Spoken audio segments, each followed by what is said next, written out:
नमस्कार साथियों, कैसे हो?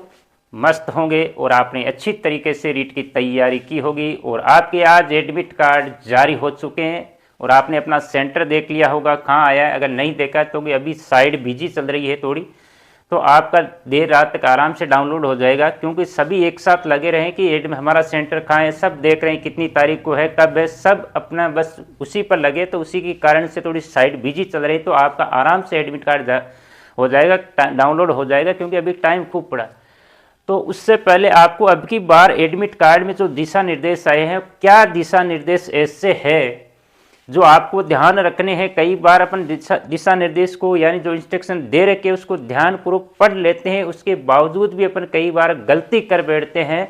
तो उसी का सारांश लेके मैं यहाँ पर चर्चा करने वाला हूँ। उससे पहले आप सभी का SBS क्लासेज में स्वागत है और आप भी 2 या 3 बार उस निर्देशों को ध्यान से पढ़े। कई बार ये होता है कि अपन लाइन को पढ़ लेते हैं लेकिन समझ में नहीं आती या उसको इग्नोर कर देते हैं, उसको इतनी गौर नहीं करते हैं उस पर। तो छोटी छोटी अपनी गलतियां अपन एग्जाम से वंचित होने के लिए बाध्य कर देती है। तो ऐसी गलती आपको करनी नहीं है, क्योंकि दिशा निर्देश हमेशा जो उसने गाइडलाइन जारी की है उसी का दिशा निर्देश का पालन करना भी अनिवार्य होता है। तो यहाँ पर क्या RBSN ने अब की बार एडमिट कार्ड में क्या क्या दिशा निर्देश दिया है और क्या आपको विशेष बातें ध्यान रखनी है। बिल्कुल भी आपको लापरवाही नहीं करनी है, क्योंकि आपकी रीट की पात्रता है, लेकिन पात्रता के बीच जो पात्रता है उसके पीछे बहुत बड़ी वैकेंसी आने वाली है। क्यों अभी तो आपको पात्रता लग रही है, लेकिन बिना अगर जिस दिन आपके पास वैकेंसी आएगी, मान लो 20-25 हज़ार 30 हज़ार जो भी है, या जो भी वैकेंसी 7 हज़ार 8 हज़ार 10 हज़ार आने वाली है, उस टाइम आप फॉर्म अप्लाई नहीं कर पाओगे। तो उस टाइम आपको पता चलेगा कि रीट पात्रता क्या है। तो आपको विशेष ध्यान रखना।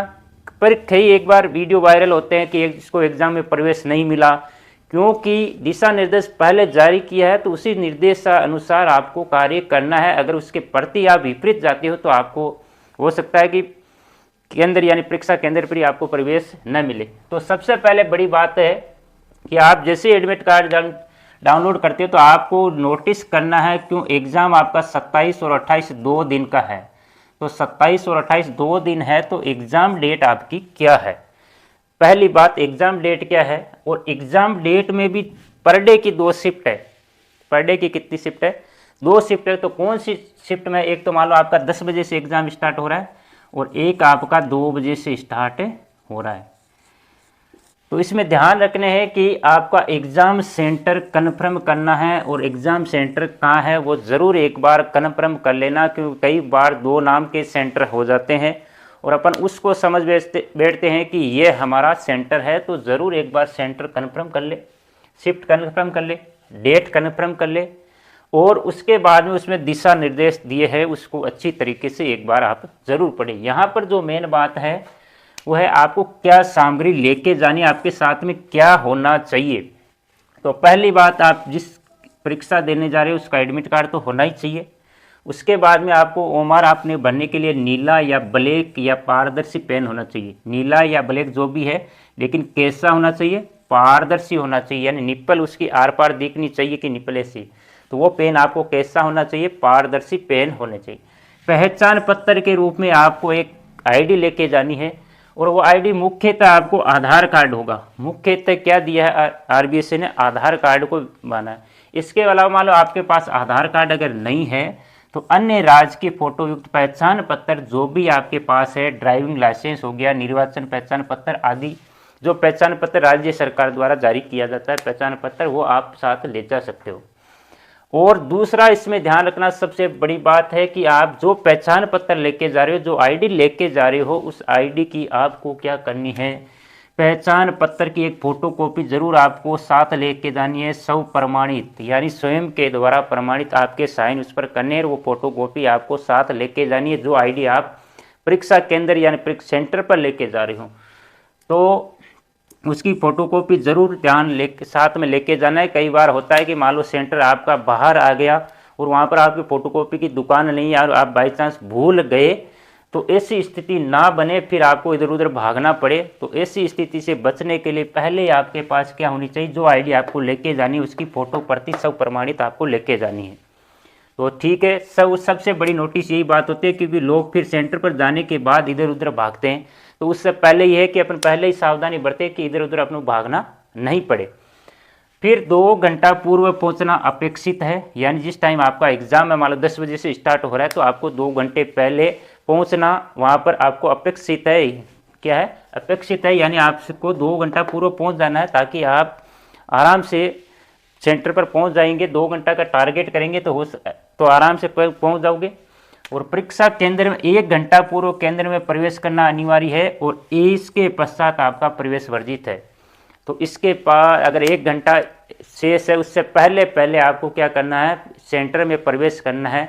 अगर इस 1 घंटे से बाद में आते हो तो इसका मतलब आपको प्रवेश उसमें नहीं दिया जाएगा। जैसे एग्ज़ाम आपका 10 बजे से स्टार्ट हो रहा है तो आपको 9 बजे से पहले पहले एंट्री कर लेनी है, और जैसे ही 9 बज गए तो आपका गेट बंद हो जाएगा, उसके बाद में आपको एंट्री नहीं मिलने वाली है। तो इसका विशेष ध्यान रखें, क्योंकि कई बार ऐसा होता है, काफ़ी कैंडिडेट ऐसे होते हैं जो लेट हो जाते हैं और फिर वो उस सेंटर पर रोते हैं, चिल्लाते हैं। रोने से चिल्लाने से कुछ नहीं होगा, आपको प्रवेश नहीं दिया जाएगा। इस बात का विशेष ध्यान रखें, क्योंकि आपको स्पष्ट लिखा है कि 1 घंटे के पश्चात, अगर 1 घंटा पूर्व आपने प्रवेश कर लिया तो उसके बाद अगर आते हो तो उसके बाद 1 घंटा एग्ज़ाम का शेष है स्टार्ट होने में, उसके बाद आपको एग्ज़ाम में किसी भी हालत में आपको प्रवेश नहीं दिया जाएगा। प्रवेश पत्र की कार्यालय प्रति ऑफिस कॉपी पर वीक्षक के समक्ष हस्ताक्षर करेंगे, यानी जो आपका परीक्षा सेंटर है उसमें आपका वीक्षक लगेगा। तो वो आपको जैसे एडमिट कार्ड डाउनलोड करोगे, नीचे आपके 2 कॉपी दे रखे, एक कैंडिडेट कॉपी है, एक ऑफिस कॉपी है। नीचे वाली ऑफिस कॉपी है, उस पर आपके दे रखे सिग्नेचर। तो आपको वो सिग्नेचर पहले नहीं करने, वो हस्ताक्षर आपको पहले नहीं करने हैं। वो हस्ताक्षर, वो सिग्नेचर आपको वीक्षक की उपस्थिति में करने हैं। पहले ये नहीं कि आप पहले करके ले जाओ, तो आपको ऐसा नहीं करना है। तो सिग्नेचर आपको करना है वो आपको वीक्षक की उपस्थिति में ही करना पड़ेगा।